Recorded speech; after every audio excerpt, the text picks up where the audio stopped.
Boa tarde a todos. Eu sou César Canova, sou coordenador de Relações de Pesquisa da Rede EDAL. A Rede EDAL, deixa eu ver se eu consigo passar aqui a apresentação. A Rede EDAL é uma equipe colaborativa de designers, arquitetos e urbanistas que atuam em rede. Seus membros são profissionais e, em muitos casos, pesquisadores e professores nessas áreas, com uma experiência acadêmica e profissional diversificada, tanto no Brasil como no exterior. O uso do BIM no patrimônio. Eu fiquei curiosa. Eu só vou falar. Ok. Que bom que tem gente curiosa aí. Já ouvi falar. Muito bem, agora sim. A EDAL é essa equipe colaborativa. A nossa missão EDAL é apontar caminhos para a sustentabilidade ambiental, econômica, social, cultural e espacial que melhorem a qualidade da vida urbana frente aos problemas complexos e multidisciplinares da sociedade contemporânea, por meio das disciplinas abarcadas.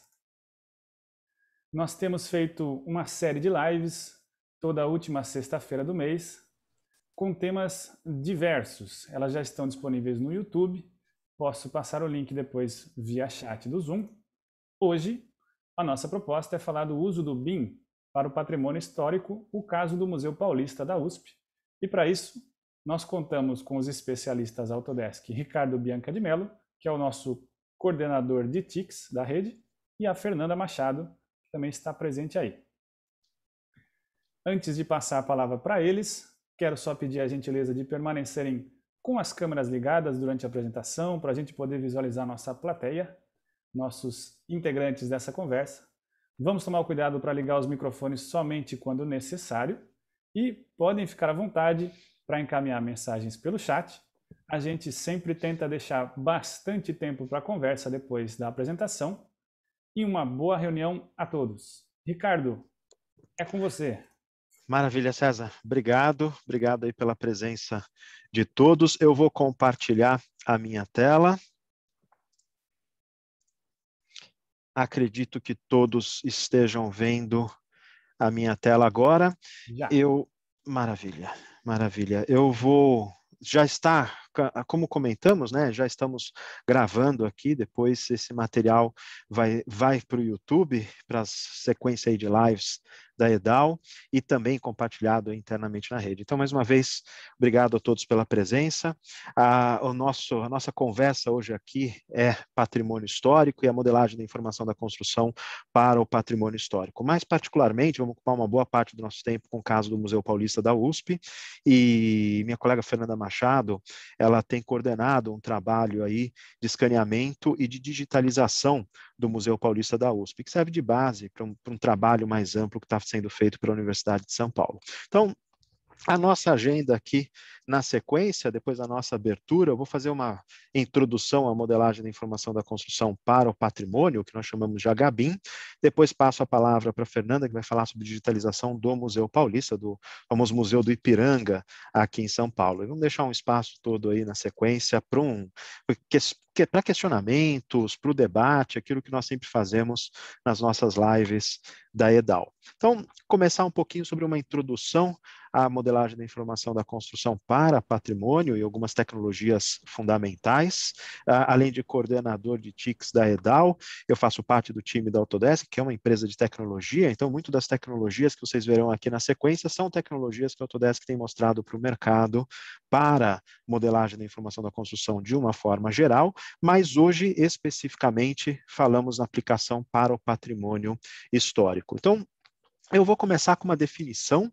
Nós, em outras ocasiões, já falamos sobre BIM aqui na rede, já tivemos várias conversas sobre esse assunto e outros derivados, mas hoje falamos da aplicação de BIM para patrimônio, isso que nós chamamos de Heritage Building Information Modeling, ou HBIM, como temos falado por aí. Essa definição eu busquei de uma apresentação de uma especialista nessa área, a professora Heloísa, que tem feito um trabalho espetacular. Depois, para quem quiser, passo o contato dela também, uma velha conhecida aí da Fernanda, minha, e tem feito todo um trabalho na Unicamp e no campo da pesquisa de uma forma geral sobre HBIM. Então, ela traz esse trecho numa apresentação que recentemente compartilhamos. Ela fala sobre a modelagem da informação de edifícios históricos é proposta como um novo sistema de modelagem de estruturas históricas.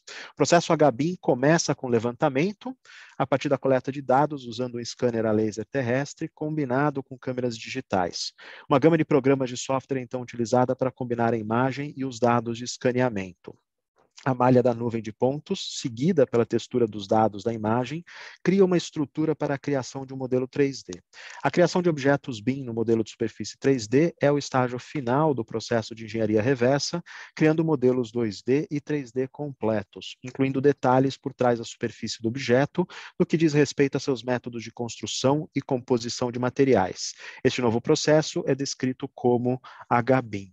Essa é uma definição bastante precisa do que é HBIM, mas eu quero, a partir dessa definição, e falar, afinal de contas, para que serve, né? Qual é o potencial da modelagem da informação da construção para edifícios históricos, para o patrimônio histórico. Então, falamos aqui de processos e tecnologias que nos ajudam no levantamentos precisos para registro e preservação desse patrimônio. Uma modelagem para o entendimento dos processos construtivos é até uma espécie de arqueologia mesmo, na medida em que nós modelamos, nós reconstruímos a edificação. E é uma forma interessante de ensaiar e de estudar os antigos processos de construção. Esse é um processo muito interessante por trás do HBIM. São modelos que são criados para fins de divulgação cultural, para fins de retrofit, intervenções, preservação, acima de tudo, operação e manutenção desse patrimônio, a ideia dos gêmeos digitais. A Fernanda talvez comente alguma coisa aí para vocês na sequência, ela é uma especialista nesse campo dos gêmeos digitais. Então, tudo isso faz parte do universo do potencial aí da modelagem da informação da construção para patrimônio, e muito mais pode ser feito. Nessa introdução vou mostrar uma outra coisa. Eu não vou entrar em grandes detalhes sobre a teoria nem do BIM para patrimônio, mas eu queria destacar um outro ponto nesse meu discurso introdutório.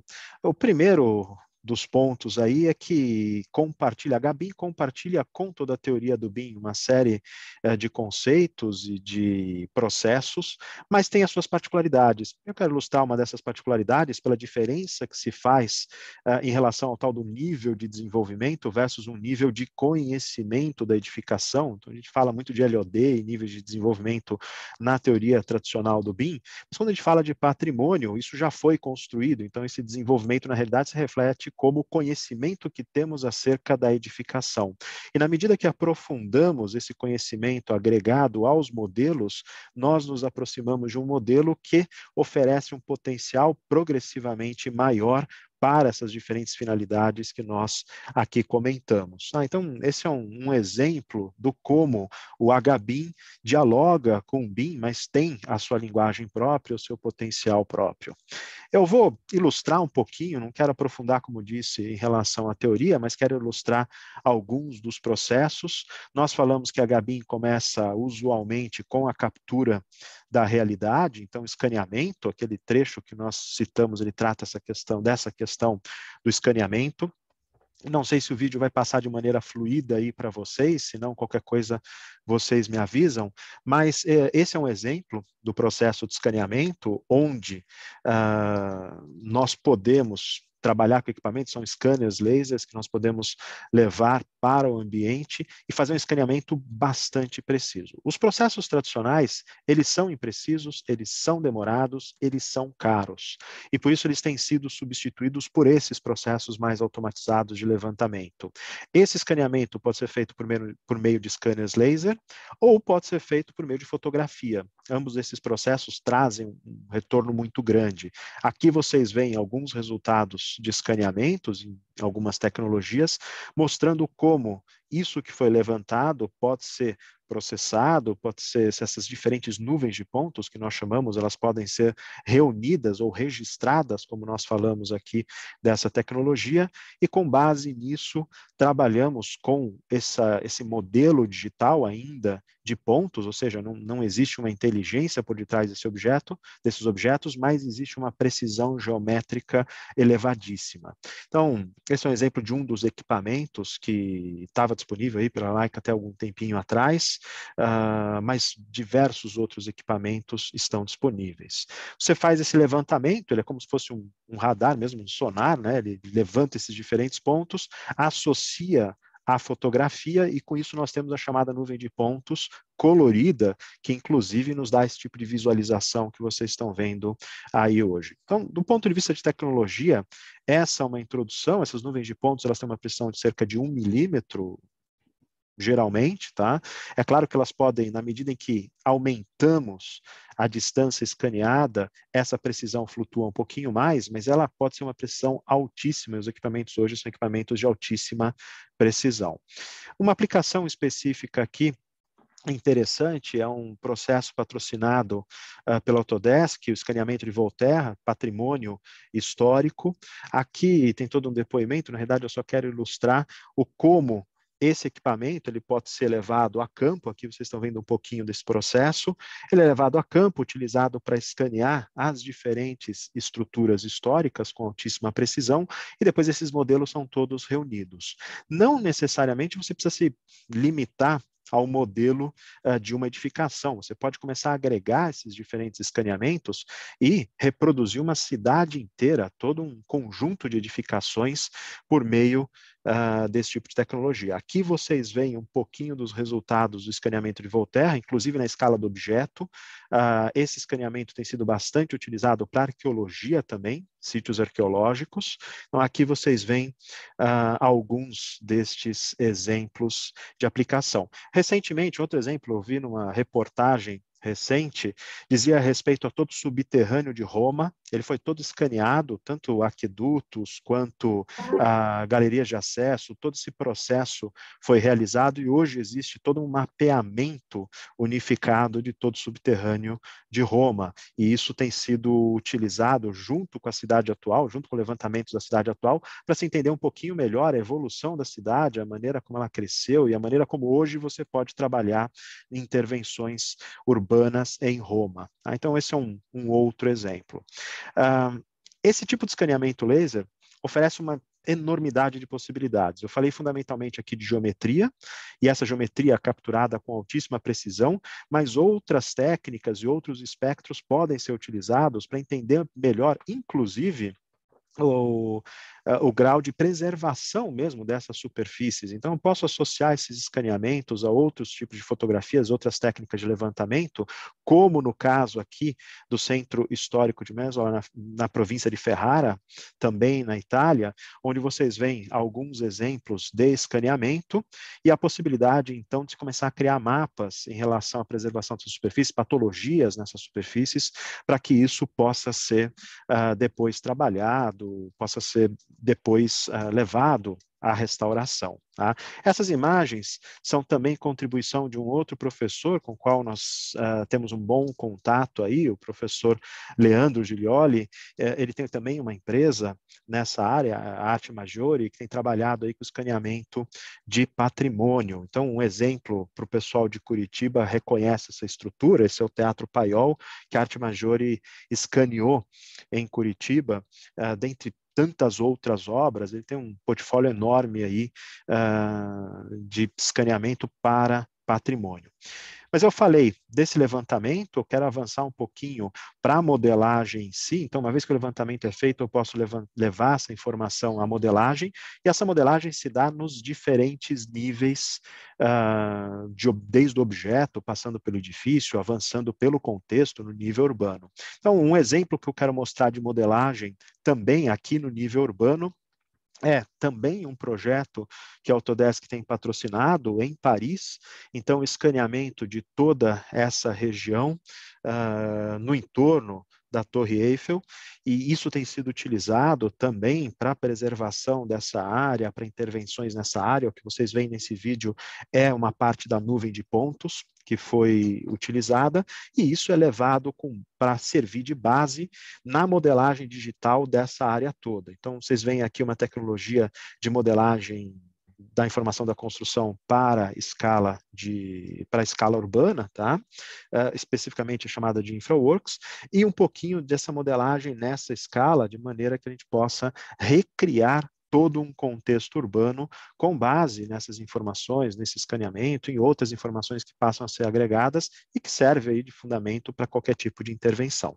Então, esse é um outro exemplo de projeto que tem sido apoiado pelo Autodesk com a sua tecnologia na área da preservação do patrimônio. Essas informações elas podem todas também serem associadas a outros bancos de dados e a outras informações que GIS, por exemplo, que você pode utilizar para uma intervenção, para guiar uma intervenção urbana. Um pouquinho, sempre divertido ver um pouquinho desses resultados aqui, uma navegação por esse modelo, mostrando o resultado final.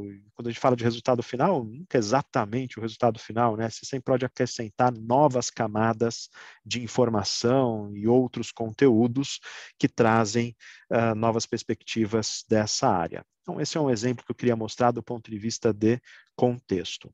Na sequência, eu quero falar um pouquinho sobre modelagem de edifícios. Essa imagem é de um trabalho também da professora Heloísa, que fez o escaneamento de uma série de estruturas no Brasil, de patrimônio no Brasil. Aqui vocês veem a Igreja de São Francisco de Assis, do Oscar Niemeyer, todos conhecem aqui na Pampulha.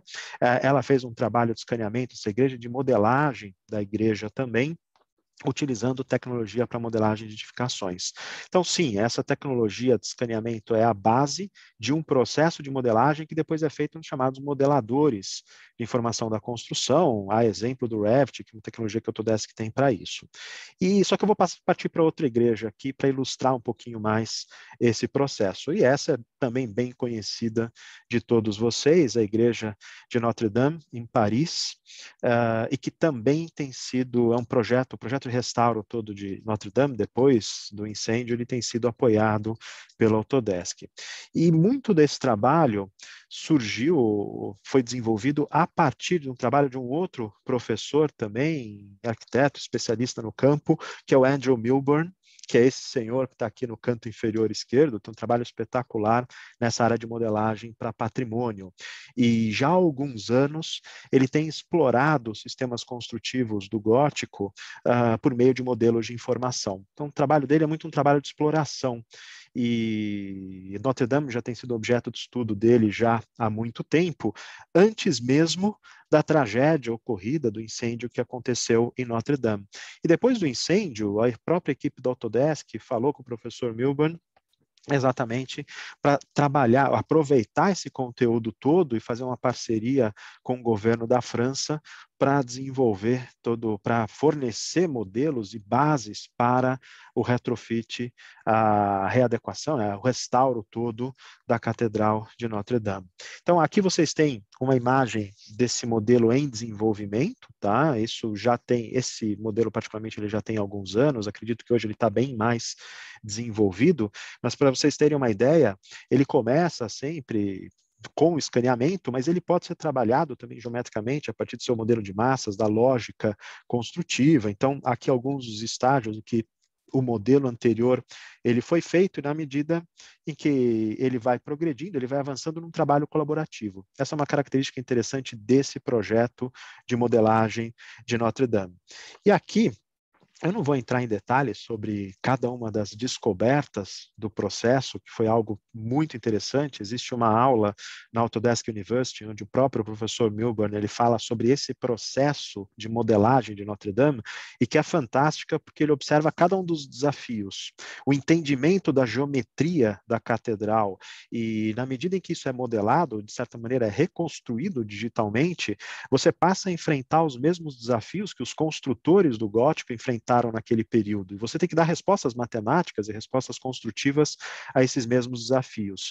E o HBIM ele tem sido muito utilizado dessa maneira também, num processo educacional, de que forma a gente pode olhar para o modelo e, na medida em que construímos digitalmente, entendemos processos tradicionais de construção muito melhor do que entendíamos até então. Então, existe um exemplo aqui, todo um desenvolvimento matemático, onde eles se questionaram, poxa, mas por que essa geometria, de que maneira isso foi desenhado e que ele detalha bem nessa aula que foi dada no Autodesk University. Depois posso compartilhar com vocês esse link. Aqui algumas imagens sobre como o modelo ele vai evoluindo entre abril de 19 e abril de 20, a forma como o modelo ele foi amadurecendo.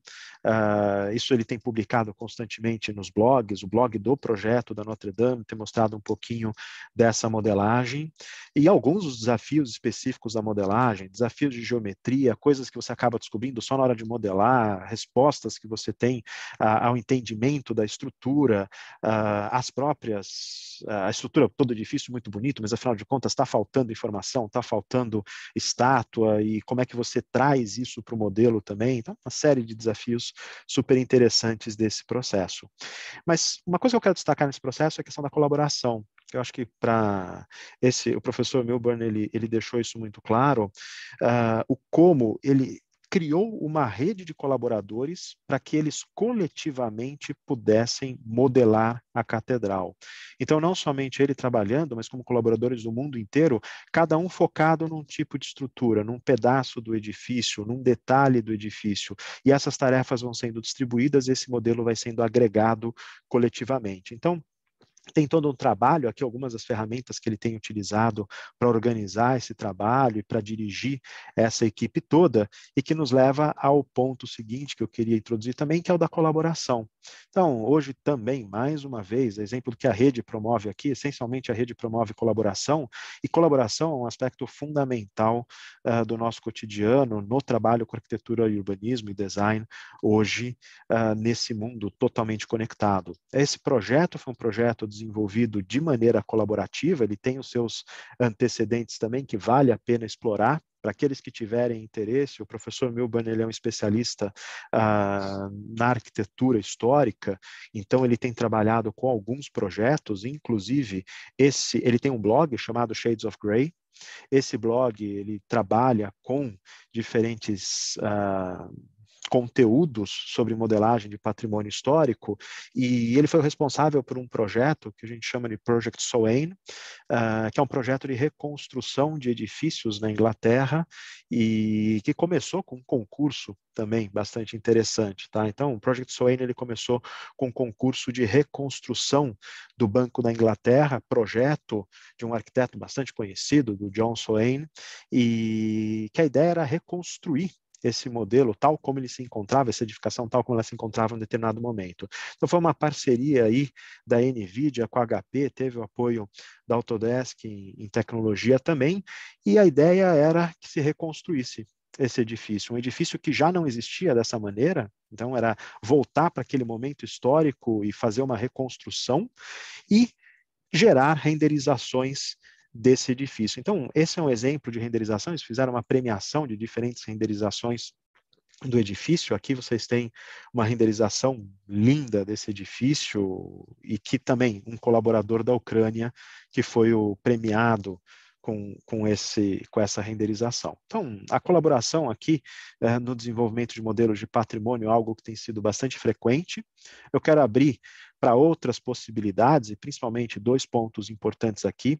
Esse vídeo é um vídeo de depoimento, eu não vou passar o som para vocês, mas ele tem um subtitle aqui em inglês, para quem tiver interesse em acompanhar, tá? Então ele mostra um pouquinho do processo de modelagem, fala de 2 possibilidades, né, de utilizar esse conteúdo para operação e manutenção de patrimônio, mas também para comunicação, para fins culturais. Então aqui está mostrando um pouquinho de um modelo desses para fins culturais. Eu quero tocar nesses 2 conteúdos antes de passar depois na sequência para a Fernanda, para explorar um caso bem brasileiro aqui de aplicação, e um desses conteúdos, como ele colocou, para fins de operação e manutenção. Hoje nós falamos muito e cada vez mais de automação e de gêmeos digitais. A Fernanda vai poder explicar melhor do que eu a questão, todo o conceito de gêmeos digitais depois, para quem quiser aprofundar um pouquinho mais nesse tópico, mas estamos falando de modelos onde agregamos essas informações, essas são reproduções daquilo que existe fisicamente, mas agregamos essas informações e agregamos sensores que nos permitem entender melhor o dia a dia e a operação e o funcionamento dessas edificações. Esse é um exemplo de uma edificação que serviu para uma série de projetos pilotos da Autodesk, na área de pesquisa da Autodesk, que é o 201 King. Esse é um endereço do antigo escritório de pesquisa da Autodesk em Toronto. Já há alguns anos ele mudou de endereço, inclusive numa live da EDAL anterior, nós falamos um pouquinho sobre o projeto do novo escritório de Toronto, que foi feito com inteligência artificial pela Autodesk, mas o antigo escritório era esse. E é interessante que os sensores que foram associados nesse antigo edifício, eles trouxeram dados que foram depois operados por inteligência artificial para o projeto do novo edifício, que acomodaria estas equipes e estes profissionais. Então, esse é o projeto do 201 King, existe toda uma produção acadêmica em torno do que foi feito nesse edifício, e isso serviu de base, inclusive, para um desenvolvimento posterior, que é o do Autodesk Tandem, que é uma ferramenta da Autodesk para gêmeos digitais e para esse sensoriamento de edificações. E, por fim, a questão da visualização. Então, esse é um tópico que eu quero explorar por meio de um processo anterior, um ensaio para aquilo que a Fernanda vai mostrar para vocês na sequência, essa visualização aqui do nosso Museu Imperial. O Museu Imperial fica no Rio de Janeiro, ele passou por um processo, alguns anos, de escaneamento que nós pudemos acompanhar, então aqui vocês veem o processo de escaneamento com base em drones e fotografia, então a fotografia foi utilizada para se levantar a cobertura, para se acessar os dados de cobertura, e scanners laser foram utilizados para se escanear o edifício desde o solo, e essas nuvens de pontos diferentes, elas foram todas agregadas, de maneira que alcançamos aqui uma nuvem de pontos única, consistente, que serviu de base para um projeto de modelagem, um modelo simples, não foi um modelo complexo, a gente acabou permanecendo um pouquinho no exterior da edificação, mas foi um modelo que foi utilizado e foi doado depois para o Museu Imperial, de maneira que eles pudessem utilizar para fins também de preservação, de comunicação e assim por diante. Então, aqui vocês veem um pouquinho dessa nuvem de pontos, essa nuvem de pontos inserida dentro da ferramenta de modelagem, dentro do Revit, e foi um processo que nós tivemos aí o apoio de um conjunto de estagiários da Autodesk que fez um trabalho espetacular com essa modelagem. Então, essa é uma imagem da nuvem de pontos, uma vez registrada, a nuvem de pontos dentro da ferramenta de modelagem, dentro do Revit, o edifício já modelado agora, e foi um processo super interessante para se acompanhar, porque afinal de contas a gente está muito acostumado a modelar novos edifícios com uma linguagem arquitetônica contemporânea. Então, como é que você começa a modelar essas peças, né? Como é que você modela uma cornija? Como é que você modela essa colunata toda? Como é que você começa a trabalhar com as ferramentas atuais numa linguagem que é essa linguagem histórica, né? Então, esse foi um processo muito interessante de se acompanhar. Aqui vocês têm um dos resultados finais, algumas das imagens do processo. Eu lembro de ter conversado com uma das nossas estagiárias à época sobre esse capitel. Então, como é que ela vai fazer a modelagem desse capitel? Qual é a melhor forma de fazer com que esse elemento seja utilizado e também não pese demais o modelo e assim por diante. Tá? Então, aqui alguns resultados dessa modelagem à época, mostrando aqui para vocês o resultado final que nós obtivemos e que foi, então, na sequência, doado para o Museu Imperial. Então, aqui uma renderização simples com base no que foi feito, e para quem tiver interesse, eu deixei uma imagenzinha também, uma panorâmica, né, como a gente coloca, então uma posição que dá para mexer um pouquinho, olhar para esse museu nesse QR Code. Para quem quiser, é só apontar a câmera para ele, que vai dar para ver o modelinho que está disponível, senão depois eu passo o QR Code para vocês.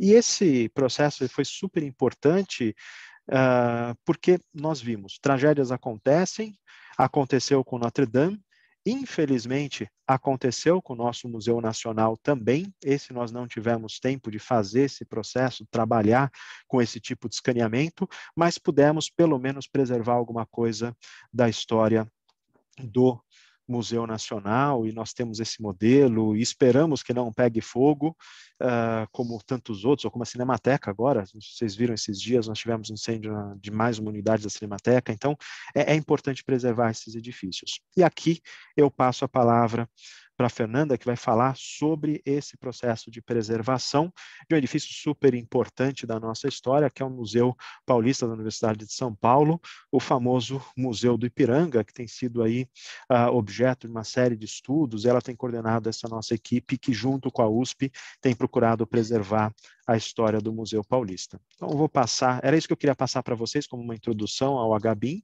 e vou passar a palavra agora para a Fernanda para ela explorar um pouquinho mais esse tema. Fê? Ok, obrigada, Bianca. Só Deixa eu preciso parar aqui no... você descompartilhe. Aqui. Pronto. Agora é contigo. Joia. Deixa eu procurar aqui. O PPT. Já conseguem visualizar? Conseguimos. Não, mas...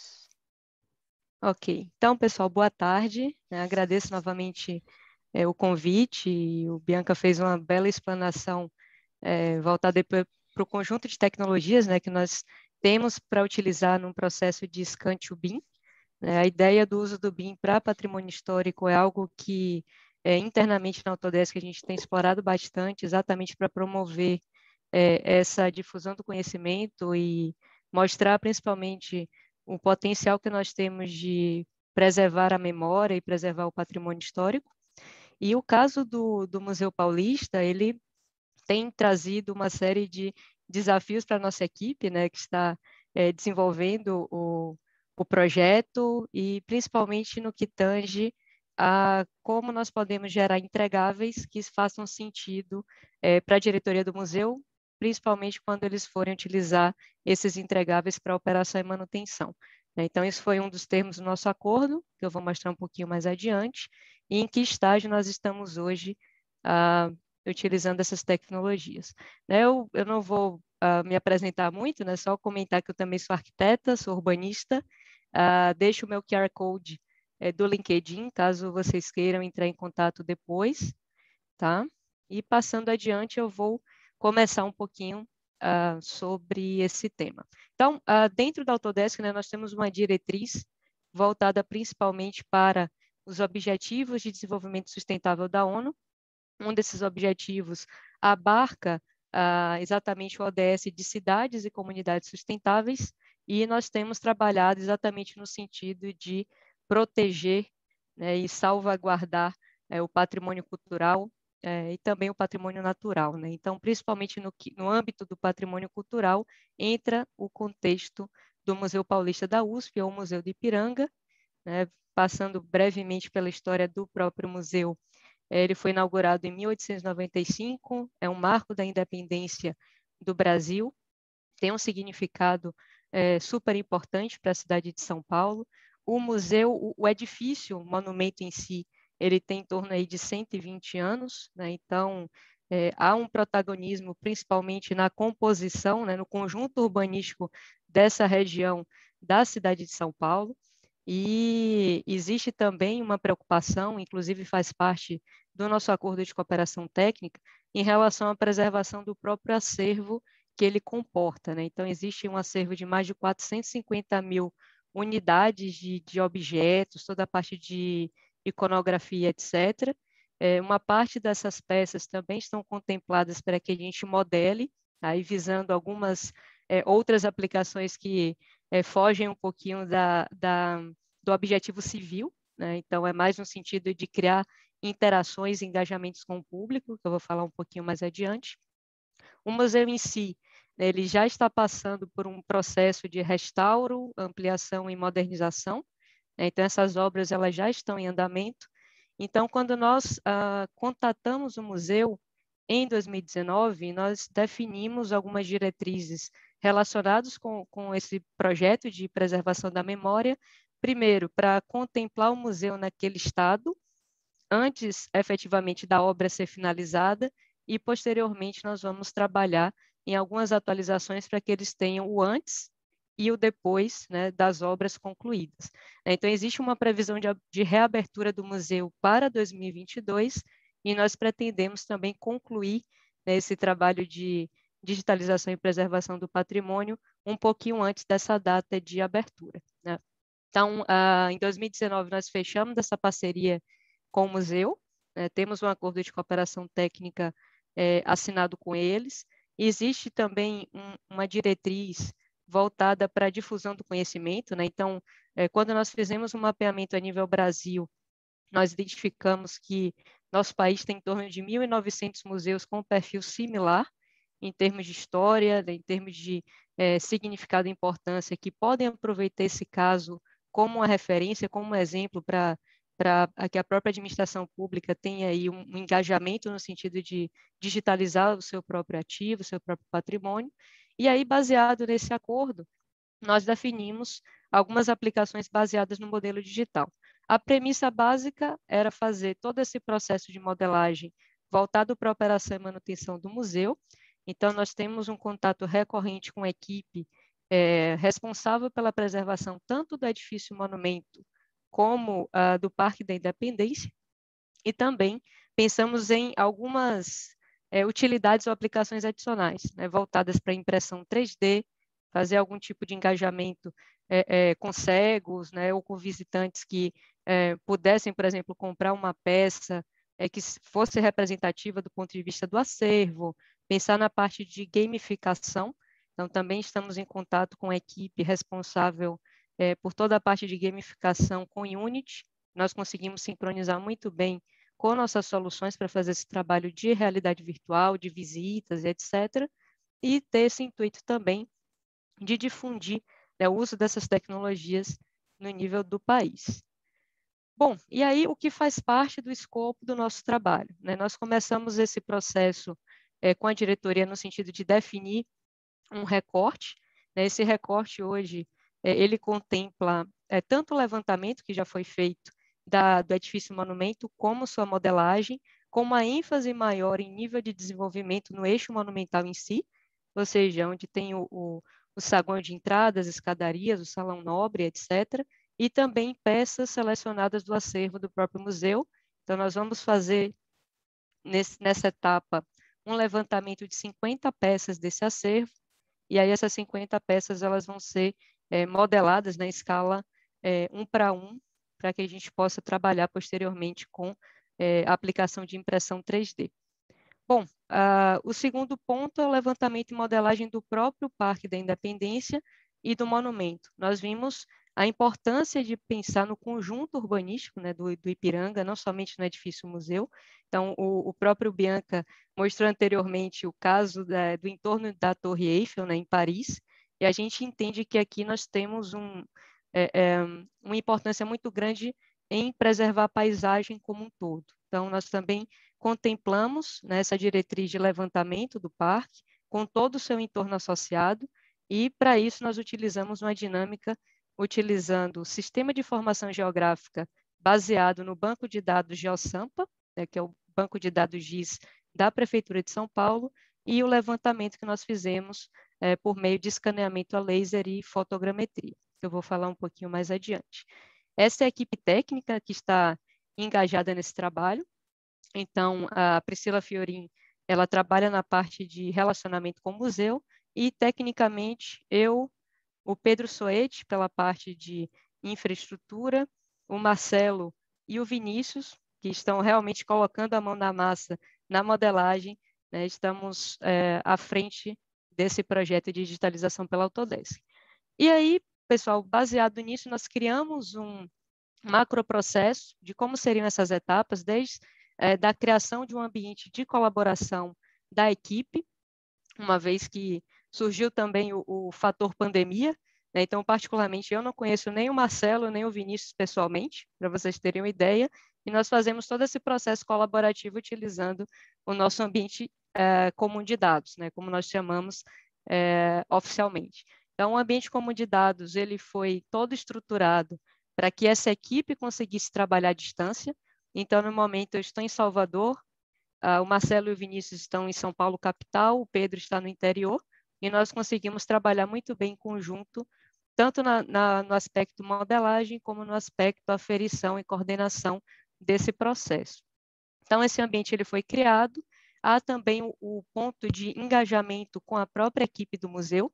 Então, existe, por exemplo, uma pastinha dedicada a equipe do museu para também acompanhar a própria evolução da modelagem. Isso é super importante, porque eles dão insights, trazem engajamentos e informações para nós, e a partir daí pensamos na sequência, na captura da realidade, né? Então, nesse momento, fizemos ou fechamos uma parceria com a Faro. A Faro é uma empresa responsável pela comercialização de dispositivos de escaneamento. Fecharam essa parceria conosco e fizeram todo o escaneamento do edifício, externamente, internamente, no parque em si, né? E, posteriormente, nós passamos, então, a utilizar as nossas soluções, né? Então, toda a parte de processamento e tratamento da nuvem de pontos, nós utilizamos soluções de geração dessa nuvem, né, que o Ricardo comentou, inclusive a respeito do recap, a parte de modelagem, todo o processo de scan to bin, também utilizamos recursos específicos, né, voltados para fluxos de trabalho de HBIM, e os entregáveis que nós estamos gerando a partir desse processo. Então, eu vou comentar um pouquinho sobre cada um desses tópicos para que a gente abra depois para uma discussão, né, caso vocês tenham alguma dúvida. Em relação ao ambiente comum de dados, né, o ambiente de colaboração, ele é bacana porque ele traz consigo algumas características, alguns indicadores que permitem, primeiro, que nós consigamos gerenciar todo o projeto, a evolução do projeto no decorrer do tempo, todo o histórico de informações e de evolução dos modelos. Nós conseguimos criar um histórico, um log, né, do que está acontecendo no projeto e no próprio acompanhamento, revisão, solicitações de mudança e assim por diante. E também conseguimos fazer algumas integrações do ponto de vista de extensibilidade. Então, uma vez que toda a nuvem de pontos foi gerada no WebShare Sim da Faro, nós também conseguimos conectar com o ambiente web deles para ter essa nuvem não somente no nosso, na nossa máquina, mas também na própria web para uma outra consulta. Então, esse dashboard ele traz uma visão, um aspecto um pouquinho mais gerencial do projeto. Em relação à própria estrutura, né, do ambiente, nós começamos a estruturar toda essa organização pensando nos dados de levantamento, todo estudo prévio de informações do projeto, também relacionados a fotografias, pesquisa, dados complementares, informações que o próprio museu compartilhou conosco, que estão além ou extrapolam o próprio levantamento que foi feito em campo, e pastas dedicadas ao avanço do projeto, né, work in progress, tanto no que tange ao museu em si, como ao que tange ao entorno e ao Parque da Independência. Então, em relação à captura da realidade, né, nós adotamos uma estratégia híbrida. Essa estratégia ela abarcou tanto o escaneamento a laser como a fotogrametria. No caso do escaneamento a laser, ele contemplou toda a parte externa do edifício e toda a parte interna do edifício. Para vocês terem uma ideia da celeridade desse processo, a equipe da Faro levou 2 dias para fazer o levantamento de toda a edificação. Né? Esse tempo de processamento da nuvem durou 8 horas. Foi utilizado um scanner a laser terrestre, nesse caso, foi o Faro Focus S350, que tem uma precisão milimétrica. Então, porque eu estou comentando sobre esses dados, eles fazem toda a diferença no momento de nós tratarmos a nuvem para importar, por exemplo, uma solução de modelagem do projeto, primeiro em termos de precisão, segundo, devido à própria nuvem ser colorida. Então, nós tínhamos um entendimento em termos de materialidade, em termos de situação, contexto atual do museu e o que poderíamos incorporar ou não na digitalização do edifício. E aqui são alguns fluxos de trabalho que nós começamos a desenhar baseados nesse processo. Então, para vocês terem uma ideia dos resultados, a equipe da Faro trabalhou com 166 posições, tanto no entorno como dentro do museu, para fazer essa captura, e nós trabalhamos, então, com 2,3 bilhões de pontos capturados a uma precisão de 3,7 milímetros. Então, vocês veem que é uma nuvem extremamente densa, e a partir dessa geração, nós passamos, então, para a fase de tratamento dela para importação, nesse caso, no Revit. Aqui foram alguns desafios que eu acho sempre bacana comentar. Então, existiu uma necessidade de alinhamento com a diretoria do museu para fazer a mobilização e desmobilização dos equipamentos, dos andaimes. Nós tivemos também que trabalhar com iluminação artificial, né, uma vez que o museu ele já estava em obras. Existia também o desafio da acessibilidade para o escaneamento detalhado de algumas esculturas e detalhes que nós queremos trazer também para o nosso modelo, né, e barreiras físicas também existentes devido à obra que estava acontecendo no local. Então, já tinham elementos que estavam cobertos ou protegidos para a obra e que fotografias adicionais seriam necessárias para que a gente conseguisse interpretar aqueles elementos e inserir no nosso modelo. Bom, o segundo ponto, pensando exatamente nessa estratégia híbrida e abarcando o Parque da Independência, foi trabalhar com o drone. Então, nesse sentido, nós contamos com a empresa parceira da Faro, chamada Geoimagem, e a Geoimagem fez todo o levantamento aerofotogramétrico do Parque da Independência e também do exterior do museu, porque o scanner terrestre, por si só, ele não consegue capturar todos os detalhes, por exemplo, da cobertura do edifício. Então, foi necessário fazer esse complemento, né, essa integração entre nuvens para que essas informações elas estivessem consolidadas. Do ponto de vista dos desafios com a fotogrametria, a iluminação também acaba pesando nesse sentido.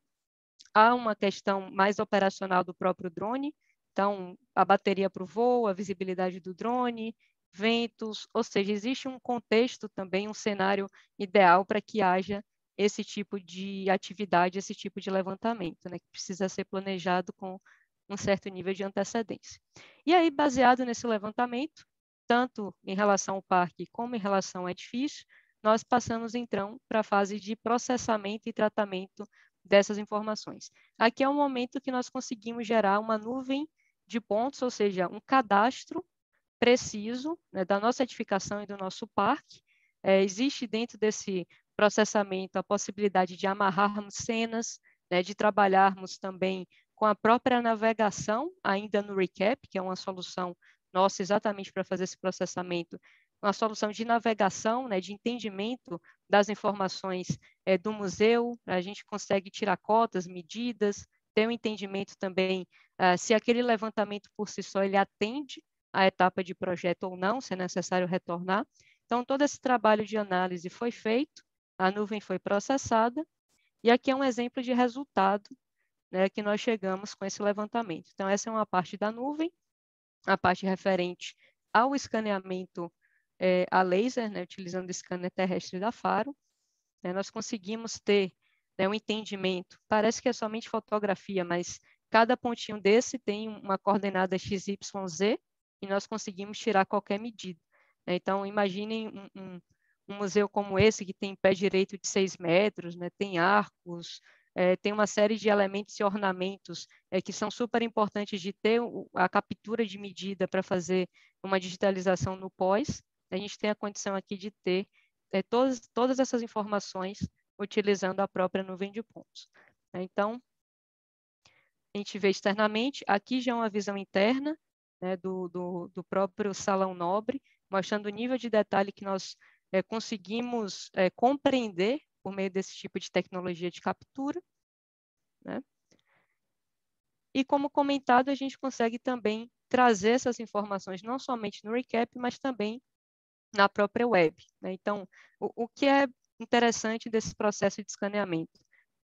A própria nuvem de pontos que é construída, ela gera para nós uma planta de referência, né, que nós conseguimos ter um entendimento onde cada ponto de levantamento foi feito, com a visão tanto em fotografia, né, em panorama 360 daquela região, como a visão 3D baseada na nuvem de pontos. Então, isso para um arquiteto, para um pesquisador que vai trabalhar com patrimônio, traz uma vantagem muito grande no sentido de entendimento daquele ativo, né? E aí, pensando lá na frente, por exemplo, em algum tipo de ação voltada para identificação e diagnóstico, né? Toda a parte de mapeamento de patologias, o entendimento de que tipo de intervenção é necessária naquele empreendimento, o fato de já termos a nuvem traz uma série de benefícios nesse sentido. Um outro ponto interessante é publicar essa nuvem direto do Recap, né? Isso é uma novidade que nós trazemos. Então, novamente, conseguimos ter todas essas referências por meio dos scans e navegar em cada um deles dentro da web. Muito bem, então uma vez que a gente conclui esse processo de geração e manipulação dessas nuvens de pontos, entra exatamente o recurso da modelagem, que nós chamamos de processo Scan-to-Bin.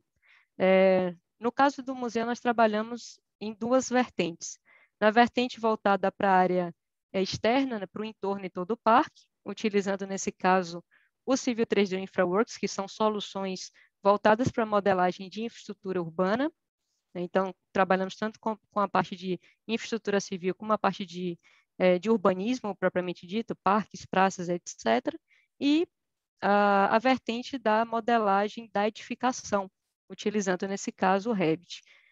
Não é um processo tão objetivo assim, né? Uma vez que, por exemplo, o InfraWorks, como base consolidadora de dados, consegue trazer a edificação para dentro da sua solução de modelagem, nós conseguimos ter a visão do todo, a visão do conjunto urbanístico com a edificação, né? Mas em termos de macroprocesso, basicamente como nós trabalhamos.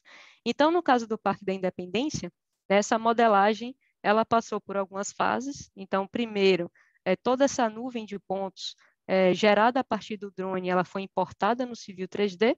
Dentro do Civil 3D, o Vinícius, né, que trabalhou especificamente na parte do civil, trabalhou gerando points a partir dessa nuvem, fechando contornos, tanto da parte de pavimento, como da parte de área gramada, né, toda a parte de ruas, vias, posicionamento das árvores, né, toda a parte de arborização também. O interessante é sempre comentar que um processo de modelagem da informação, nós estamos efetivamente modelando informação. Então, cada um desses elementos, ele tem um descritivo associado, tem uma possibilidade de quantificação, que vai auxiliar depois em um processo de nova intervenção, de ampliação, de manutenção e assim por diante. Então, essa modelagem, ela partiu muito dessa premissa de auxiliar o museu, lá na frente, a fazer a gestão e manutenção do parque também. E aí, nesse sentido, para compor essa cena, nós fizemos uma integração de GIS com BIM, então fizemos a integração de todos os dados da GeoSampa para esse entorno a partir da importação de shapefiles. Então, temos aqui informações da massa edilícia, né? Então, gabarito, recurso, a massa edificada em si, que faz parte dessa composição. E aí passamos para esse faseamento, né, envolvendo a modelagem de escadarias, de alguns equipamentos imobiliários urbanos que fazem parte do parque. Fizemos a sincronização com a própria edificação do museu, até fazer essa consolidação da modelagem do entorno. Então, aqui vocês já veem o próprio edifício, que está sendo desenvolvido em outro software, no caso o Revit, à parte, porque existem recursos e aplicações que são específicas de modelagem de edificação, sendo aqui integrado com todo o Parque da Independência. Aqui é um pouquinho desse processo, né? Então, a gente tem aqui a nuvem de pontos e todos os contornos que eu comentei sendo fechados e decalcados a partir da nuvem. Aqui, na direita, canto superior, a gente já vê esse processo ainda mais preciso. O uso do civil, ele traz uma precisão muito grande para essas polilinhas que são geradas e classificadas, né, de acordo, por exemplo, se é um pavimento, se é um canteiro, se é uma geolocalização de postes de iluminação pública ou não, enfim, até levarmos para InfraWorks para fazer o equivalente tridimensional de toda essa informação.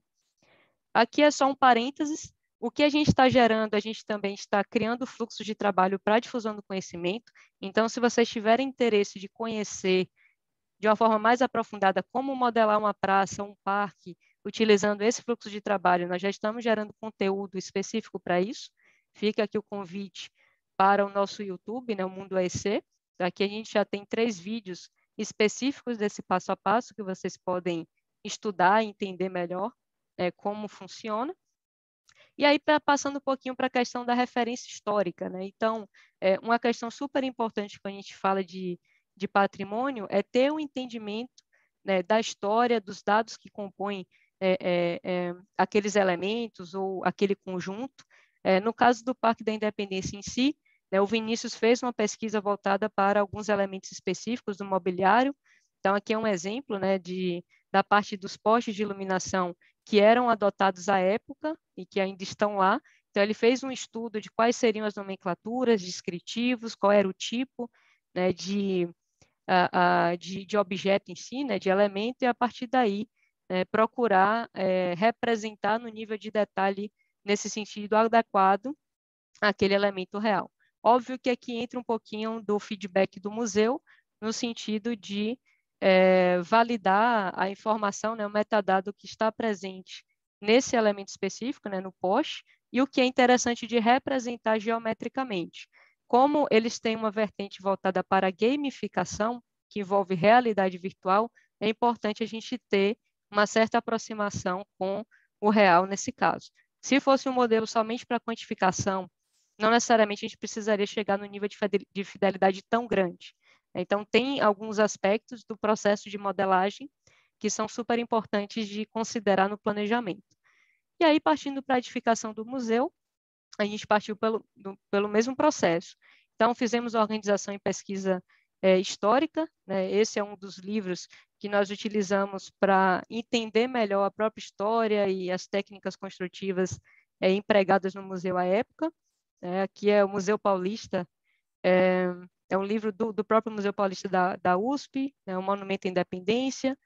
Fizemos uma engenharia reversa em relação a todos os elementos que precisavam ser modelados, e a partir daí um planejamento de nomenclatura, de materiais que seriam utilizados, a composição disso, né, dentro de cada elemento, como isso atenderia o padrão que nós criamos e que foi validado pelo museu, e também a documentação das estratégias de modelagem, né? Então, como modelar os frisos, as cornijas, as molduras, toda a parte de colunatas, né, as colunas, base, fuste, capitel, etc. Então, tudo isso a gente começou a documentar. O próprio trabalho do Andrew Milburn, que o Bianca comentou, referenciou, é muito bacana, porque tem muita dica do que deu certo com ele, do que não deu, e que a gente também trouxe para o nosso trabalho, né? Então, vale a pena. E aí a gente fez algumas ações do ponto de vista de preparação, né, de configurações do template, configurações de interoperabilidade, uma vez que nós utilizamos as coordenadas reais do edifício, uma vez que todo esse levantamento foi feito, já referenciado no Civil 3D, nós trouxemos essa informação também para o Revit, inclusive publicando toda a superfície do terreno para trabalhar, e aí partimos para planejamento e criação dos objetos e o gerenciamento desse conteúdo também na nuvem. Então, aqui à esquerda a gente vê algumas fotos referentes ao livro que utilizamos de referência, principalmente para entender um pouquinho mais sobre como era o subsolo. O subsolo foi um dos poucos lugares que o escaneamento da Faro não foi aplicado, então a gente teve realmente que trabalhar com o resgate e o entendimento de algumas informações. Aqui a nuvem já importada no Revit, então para isso nós utilizamos também uma estratégia com worksets, né, para tornar o processo de modelagem mais estruturado, né? E nós partimos também de uma premissa de que seria interessante a gente modelar do exterior para o interior, uma vez que o exterior, junto com todo o Parque da Independência consolidado, já poderíamos liberar para o time de gamificação da USP, e agora nós vamos trabalhar com a parte interna desse museu, fazendo o detalhamento do eixo monumental. Então, aqui a gente vê, né, um pouquinho do nível de precisão que nós conseguimos chegar em alguns pontos, né, em relação aos perfis, etc. Mas existe um desvio, né, natural, né, é impossível a gente conseguir chegar no nível de precisão da nuvem, mas a nuvem é uma grande referência, é um grande referencial de cadastro que a gente consegue utilizar no momento da modelagem. Esse é o estágio do museu agora, né, então vocês já podem ver que nós terminamos exatamente a estratégia de ir da fundação até a cobertura. Obviamente, a parte externa ela está um pouquinho mais detalhada, começou com a modelagem genérica, agora nós já estamos chegando no nível de detalhamento adequado para que o time de gamificação trabalhe nesse museu, e aqui nós vemos já alguns elementos internos, né, sendo lançados já para essa segunda etapa, né. Bacana é que todas essas informações estão disponíveis na nuvem, com a parte de algumas vistas 3D já pré-publicadas, né, para que o museu também visualize, entenda alguns cenários e a gente consiga trabalhar em conjunto. Então, vocês percebem que alguns detalhes já estão bem mais avançados, óbvio que não todos, né? Então, a parte do capitel das colunas ainda precisa ser trabalhada, ainda está no nível modelagem genérica, mas já temos aqui, né, alguns elementos, né, principalmente utilizando array, etc., que são alguns recursos, né, que nós temos aí de modelagem para acelerar, né, o processo de representação. O bacana é que esse trabalho ele envolveu, né, um planejamento aí de criação dessas famílias para que ele se tornasse mais automatizado e menos repetitivo, né? Então, isso foi um trabalho que eu fiz junto com o Marcelo para a gente conseguir agilizar um pouquinho mais esse processo. E aqui a composição. Opa! Agora, se o vídeo não passar, é complicado, mas eu vou concluir. Essa é a composição que a gente está no momento. Ainda faltam algumas definições e algumas modelagens, mas vocês já conseguem ver, né, que as vias próximas ao terreno já estão modeladas, né, no nível de precisão maior, toda a parte de arborização, escadarias, mobiliário, bandeiras, postes, pavimento, e etc. Isso aqui já está completamente equivalente à nuvem, né, que foi gerada, tanto a parte do espelho d'água também, lindeira e o museu em si, né, já na sua última atualização. Eu vou resgatar esse vídeo, né, deixa só eu concluir aqui a apresentação. Então, a gente tem trabalhado para consolidar alguns dados descritivos, né? Então, recentemente tivemos uma reunião com o museu. Quem está à frente desse processo é a Solange, né, que faz parte da parte de curadoria, historiadora, etc. Então, tem ajudado muito a gente nesse trabalho. E nós estamos agora levantando alguns dados específicos de operação e das dores deles, né? Então, que tipo de manutenção recorrente vocês fazem, etc., para ver como a gente pode enriquecer ainda mais esse modelo, pensando a fase de operação e manutenção. A gente tem feito alguns workshops para que eles consigam manipular essas informações e estamos trabalhando também na gestão da informação, né? Então, eu já comecei a trabalhar aí na criação do DNA do modelo, né, para validar se todos esses elementos estão atribuídos por nível, toda a parte realmente de gestão de dados do modelo em si, e onde que a gente pode aprimorar um pouco mais essas informações para extração de quantitativo e para outras aplicações. Aqui já usando o Tandem, né, que o próprio Bianca comentou, que é uma solução nossa voltada para os proprietários, né, a parte realmente dos owners. A gente pretende incluir, inclusive, o museu aqui, porque o número de usuários é ilimitado, então eles conseguem ter a visão do proprietário de como as coisas estão andando também no nível mais consolidado de projeto. E aí, por fim, né, em termos de disseminação do conhecimento que temos feito em relação a esse conteúdo, workshops internos, fizemos um webinar, eu e o Bianca, voltada já para patrimônio histórico, temos feito algumas apresentações para a administração pública para incentivar e exatamente construir essa massa crítica em relação à importância das tecnologias aplicadas à preservação e à memória. Concluímos aí um processo de aprovação no Autodesk University. Então, no Autodesk University, para quem tiver interesse em conhecer mais do botão, né, do como a gente tem utilizado essas soluções e todas as integrações, a gente vai realmente entrar nos softwares para apresentar esses fluxos e pretendemos, e aí fica como novidade, né, ao final do processo todo, publicar um e-book mostrando como foi o passo a passo desse trabalho. Tá? Então, é isso. Estamos aqui como empresa que tem apoiado esse processo de modernização da USP, do Museu Paulista da USP. Hoje, além desse trabalho de preservação e memória, temos um kickoff essa semana com a equipe que está fazendo o projeto dos jardins, né, dos novos jardins do Parque da Independência, e vamos aproveitar essas ferramentas também para gerar a visualização do novo projeto dos jardins. Então, é bem bacana esse trabalho. Concluo por aqui, pessoal. Obrigado, Fernanda. Pode procurar o vídeo aí para acabar mostrando ele, se der certo. A gente espera um pouquinho. Faço já. Não tem problema nenhum. Muitíssimo obrigado, Ricardo Bianca de Mello e Fernanda Machado. Ricardo está sendo chamado de Bianca pelo sobrenome. Imagino que seja uma prática comum em empresas gigantescas como a Autodesk. agradeço imensamente a fala de ambos. Como coordenador das relações de pesquisa da Rede EDAL, fico extremamente contente em ver um nível de pesquisa imenso nesse trabalho da Autodesk. Sei que a Nícia, nossa colega Nícia, está concordando comigo, porque vê umas possibilidades de integrar esse tipo de assunto na universidade. Já vi que tem um comentário da Caterine Galois, acho que é assim que pronuncia o nome dela. E vou passar a palavra em seguidinha para a Ivanise, assim que a Fernanda... Já achei o vídeo. Já achou o vídeo. Então, compartilhar força, aqui? para a gente encerrar em grande estilo a sua apresentação. Joia. Puxar aqui ele. Vamos lá.